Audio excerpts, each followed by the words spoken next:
Good morning friends. তো তোমরা সবাই কেমন আছো? রোজই জিজ্ঞেস করি, আশা করি সবাই ভালো আছো। তো আমিও খুব ভালো আছি। তো দেখো বন্ধুরা, কালকে আমার ছোট মেয়েকে এই যে এই কালার কি বলে এগুলোকে, কালার ব্রাশ পেন। তো এটার মধ্যে 12টা কালার আছে, দেখো কিনে দিয়েছি কাল বিকেলে, আর সাথে দুটো ফ্রি দিয়েছে। আর দেখো, খুলে দেখাও। তো দেখো তোমাদেরকে খুলে দেখাচ্ছি, দারুণ না?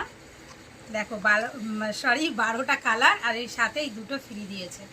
আর সত্যি কালারগুলো এত সুন্দর না দেখতে, কি বলবো।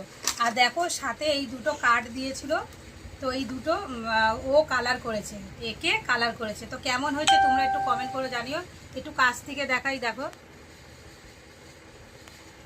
আর একটা দেখো। তো তোমরা কিন্তু অবশ্যই জানিও কমেন্ট করে যে ও কেমন করেছে, তাহলে ওর খুবই ভালো লাগবে। আর ও সত্যি কথা বলতে সবসময় আঁকা নিয়েই থাকে, যেরকম বড় মেয়ে সেরকম ও, দুজনাই আঁকাটা খুব ভালোবাসে, মন থেকে খুব ভালোবাসে ওরা। তো যাই হোক, কেমন হয়েছে তোমরা কমেন্ট করে জানিও। তো চলো টাটা।